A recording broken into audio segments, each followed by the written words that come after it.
Perhaps. Jewel! Guma. Tabu Fondo be.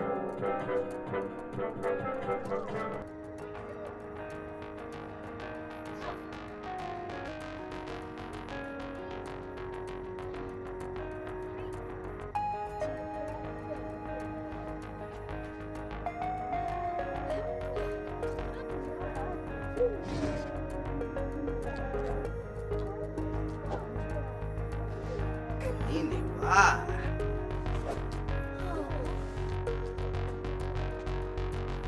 Oh.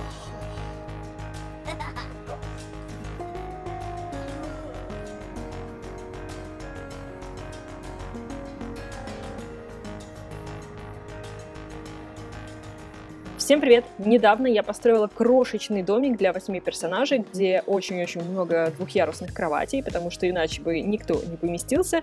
Он вам очень сильно понравился, и я решила продолжить эксперимент. То есть я строю домики по клеточкам, которые у нас предоставлены Tiny Living, то есть размеры клеточек, которые нам позволительны, в общем, построить этот домик. Так вот, в прошлый раз у меня был домик на 32 клеточки. Это просто маленькая коробочка, крошечная, но в которой удивительно все поместилось. У меня там была, конечно же, спальная зона, где было очень много двухъярусных кроватей. Почему я все время хочу сказать двухспальная? Но нет, там двухспальных кроватей, кстати, не было. А двухъярусных было очень много. И даже была зона обеденная, можно так сказать, кухонная и даже обеденная. То есть там был какой-то маленький столик, был какой-то маленький диванчик. В общем, все, что нужно для жизни, все было. Даже телек был. И у них, по-моему, даже был бассейн. Вот. В этот раз у нас целых 64 клетки, и я немножко обалдела от такого простора. Вот просто можно в футбол играть, честно. После 32 клеток 64 кажется каким-то нереально гигантским объемом. И почему-то вот мне представился именно такой съехавший домик, который я построила в итоге. Я не знаю, почему он мне так представился, но другого я не видела, поэтому я решила себе не препятствовать. Кто не знает, у меня небольшие проблемы с постройкой домов. Я их строю только по большому настроению. И приходится потакать своим прихотям, потакать своим вот этим желанием, что вот такой и никакой иначе я вообще никакой не построю. Вот, поэтому я подумала, что именно такой домик, он будет идеально в Evergreen Harbor. Вот, правда, я забыла о том, что здесь все загрязнено, потому что у меня не отключена эта функция о том, чтобы загрязнять города. Вот, и мои симы, когда я их поселила, они немножко задохнулись здесь. В общем, они тут кашляли, чихали, у них портилось настроение от того, что какие-то там выхлопы, еще что-то. В общем, они не обрадовались тому, где они живут. Но если бы я жила в этой семье, просто со временем бы все почистила, потому что там надо, по-моему, голосовать там нужно, какие-то там нововведения вводить. В общем, как-то мы решили бы эту проблему, но в любом случае весь этот дом я проверила, честно. Я вот в такие какие-то спорные моменты, дома, которые должны вместить в себе очень много, и, скорее всего, там что-то на что-то наезжает, я теперь последнее время стараюсь селить персонажей и, смотреть на все это дело. Действительно ли ко всему можно подойти, всем воспользоваться и так далее, для того, чтобы, не обманывать вас, потому что, бывают, конечно, постройки такие чисто декоративные, которые явно декоративные, которые не для жизни, но в этот раз это прям такой обычный жилой домик, потому что я запустила семью, они прекрасно могли пользоваться абсолютно всем, готовить, стирать, убирать. Нет, стирать они не могли. Убирать они тоже не убирали, просто я не так долго жила, потому что пыль образуется не так быстро, к счастью. Вот, но ко всем кроватям они могли подойти, к этому, телек они могли спокойно смотреть, кушать они могли спокойно. В общем, все, что можно было делать в этом доме, они спокойно делали. То есть потому что даже я была готова к тому, что что-то придется передвинуть, но на мое удивление и радость все было окей. Так вот, домик на 64 клетки. Повторюсь, это какой-то такой объем, который, мне казалось, это так много, это так нереально. Плюс я очень много, конечно, использовала из нового дополнения с дизайном. Идеальный ремонт или идеальный дизайнер. В общем, новенькое такое. дополнений все равно очень много мебели, потому что когда входишь в новое дополнение, распробуешь его, потом сложно отказаться, если честно. Плюс я хотела сделать домик такой очень светлый, очень просторный. Ну, то есть за счет того, что он небольшой, хотя он на самом деле очень большой получился. Вот. Хотела за счет этого светлого цвета сделать его, ну, таким более большим, по сути, по ощущениям, по крайней мере. Вот, в этот раз я решила не изгаляться, не делать им отдельно духовку, отдельно плиту, хотя мне так это нравится, честно признаюсь. Хотя я понимаю, что в этом нет, по сути, никакого смысла, он такой, как бы, нагрузки, как это называется, функциональной нагрузки это не несет какой-то радикальной. Ну, то есть ничего не поменяется. Но это выглядит так прикольно, это выглядит так круто. Хотя вот в пекарне, в челлендже, в который я прохожу, я в итоге в пекарне купила только духовку. Ну, как бы здесь пригодилось. Потому что зачем мне целая плита дорогая, если я могу купить отдельно духовку, потому что владелица пекарни только печет. Вот здесь хотя бы как-то сработал этот момент раздельности. Но выглядит, конечно, ну, повторюсь, это очень-очень круто. И очень, в принципе, жизненно, наверное, потому что сейчас очень многие отдельно варочную панель ставят, и как бы внизу там как ящики, еще что-то, а духовку помещают на такой, ну вот да, на уровень глаз, ну как бы на уровень туловища, можно так сказать, чтобы удобнее, наверное, было готовить. Да, наверное, удобнее. Слушайте, не нужно же нагинаться, смотреть, пытаться заглянуть через окошко, увидеть, что там происходит, а так ты подходишь и ты видишь сразу, ты можешь там достать и все сделать. Да, наверное, это удобнее, кстати. Я все время думала, что американцы какие-то странные, потому что часто у них в домах такие вещи раздельные. У нас всегда это было все вместе, затем это все разделять. А у них это как-то все так было... еще встроенные микроволновки. Для меня это было что-то с чем-то, потому что у меня, в принципе, никогда в жизни не было микроволновки. Только когда я уже стала совсем взрослая, жила уже долго отдельно, что-то, в общем, переклинила. Кто-то подарил микроволновку, точно. Мы ее даже не покупали, нам ее подарили в итоге. И я, конечно, познала всю прелесть микроволновки, как это все прекрасно, замечательно, что можно каждый раз не вываливать все на сковородку, тратить кучу масла дополнительного и все это разогревать. Можно положить это все вот так как оно есть, и разогреть. Вот. Хотя, потому что я не верю сильно в страшные лучи микроволновые. Мне кажется, это немножко преувеличено. Да, возможно, что-то и есть, но у нас и так окружает куча вещей, которые пытаются нас убить. Как бы волны микроволновки — это не самое страшное, мне кажется. Вот.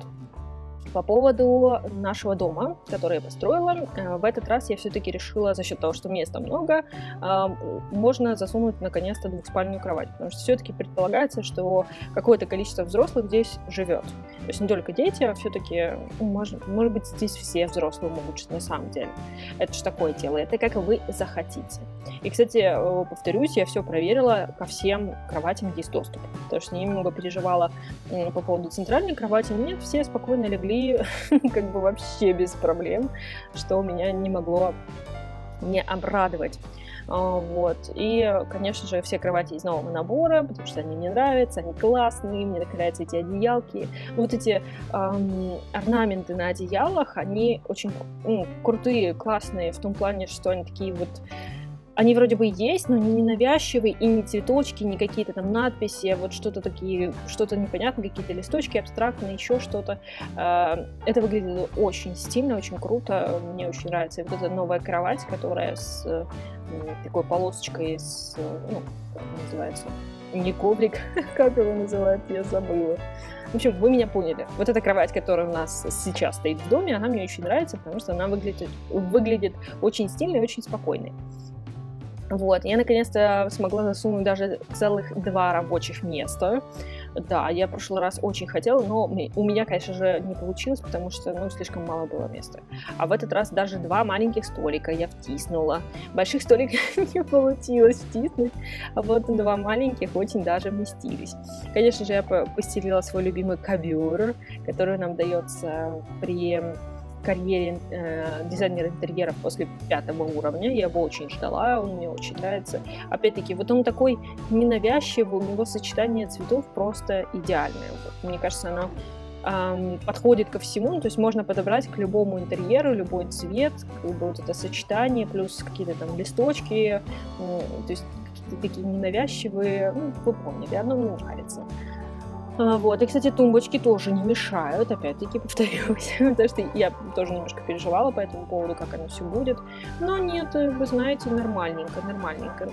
Сейчас я думаю, что надо было, наверное, поднять стены немного, потому что когда двухспальные кровати, конечно же, сильно не бьются головой об стену, об потолок, но все равно, мне кажется, было бы как-то комфортнее и видеть это все тоже, если бы немножко повыше была вся эта история, хотя бы второй этаж. Как бы, если захотите строить этот дом, то я советую все-таки второй этаж сделать выше, потому что на первом это такие хозяйственные помещения, можно так сказать, в них ничего такого нету, поэтому можно спокойно их так оставить. А вот там, где двухспальные кровати, лучше, конечно, повыше делать, мне кажется, так будет покомфортнее. И на улице у них такой мини-садик, мини какая-то там тепличка или что-то такое, ну, садик скорее просто. Зеленая зона, где там можно выращивать растения. Внизу у них, кстати, зона барбекю, даже поместилась, представляете, целая зона барбекю. Я же говорю, этот дом просто нереально гигантский, мне кажется.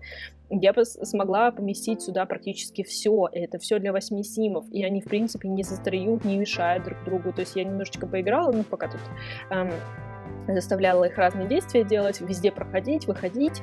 Они, ну, как-то не спорят друг с другом, кто куда идет.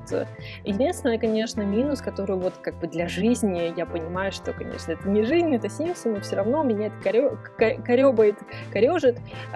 Тот момент, что вначале я сделала лестницу прямо внутри помещений, получается, они же у меня пересекаются на одной клеточке.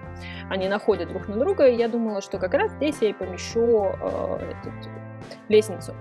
Но в какой-то момент я так и не поняла, что произошло, эта лестница исчезла, я уже обставила весь первый этаж, и потом такая: ой, а я же хотела, ну, как бы мне же нужна лестница, я хотела ее здесь сделать, и там уже все заставлено, обставлено, и как-то не хочется это все переделывать, мешать.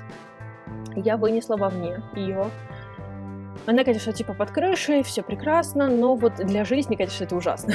Надо было, наверное, какой-то люк делать для этого, потому что, мне кажется, из него будет сквозить, дуть ветер и все такое.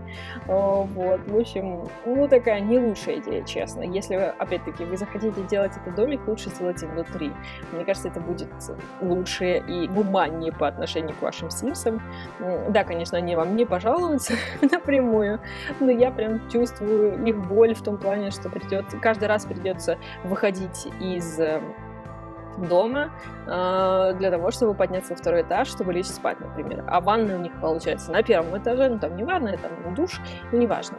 То есть эти все дела у них на первом этаже, а спят они на втором, а для того, чтобы туда перейти, нужно вот выходить и так далее. В общем, я же говорю, я немножко не права была, согласна. Но еще за счет того, что мы в Evergreen Harbor, в эко-жизни, по сути, я все-таки добавила там панельки, сборщик дождевой воды. Хотя, вы знаете, я заметила, что вот эти вот панели, они так мало дают энергии. Я как-то пыталась, знаете, сделать дом, который бы полностью обеспечивал себя сам. Ну, то есть обычное количество всех этих электроприборов поместить в дом, и чтобы можно было самостоятельно. В итоге я замучилась ставить эти панели. Их было так много. Ну, то есть, как бы из каких-то приборов был холодильник, был телевизор, не самый большой, кстати, телевизор, не самый большой холодильник. Что там еще было? Ну, лампочки, понятное дело, были, и компьютер был один, ноутбук, типа. Вот он тоже не сильно тянет много энергии. Но в итоге у меня было получастка в этих всех штуках, панелях. С водой как-то немножко полегче. Вот электроэнергия, конечно, такое себе. То есть, чтобы это все обеспечить, они еще плюс очень дорогие. То есть, это вообще не дешевое развлечение. Мне кажется, легче платить за электроэнергию здесь в Симсах, чем обеспечивать себя другими источниками энергии. Мне кажется, это как-то не так должно быть, но как есть, так есть. Ну, в общем, я немножко добавила этих панелей, там какая-то скидка будет, плюс за счет того, что это Tiny Living, ну, в том плане, что Там будет и так уже уменьшенные эти кто? Счета. Вот. Я как-то тоже заморачивалась, пыталась сделать счета в ноль. Вы знаете, получилось. Если там парочку панелей поставить и большую часть off the grid сделать, то есть без канализации, без электроэнергии, то получается, и вы можете уходить в ноль, даже живя на обычном участке, не на общественном. Вот. Надеюсь, вам понравилась постройка. Заглядывайте в челленджи. Я сейчас прохожу пекарню в наследство, это совмещение обычной пекарни и дома в наследство. Также я прохожу дневник дизайнера. Мы уже приближаемся к финалу, мы уже перешли экватор, уже хорошенечко так перешли. Скоро уже закончим. Так что заглядывайте, подписывайтесь, ставьте лайк. До следующих видео. Пока-пока.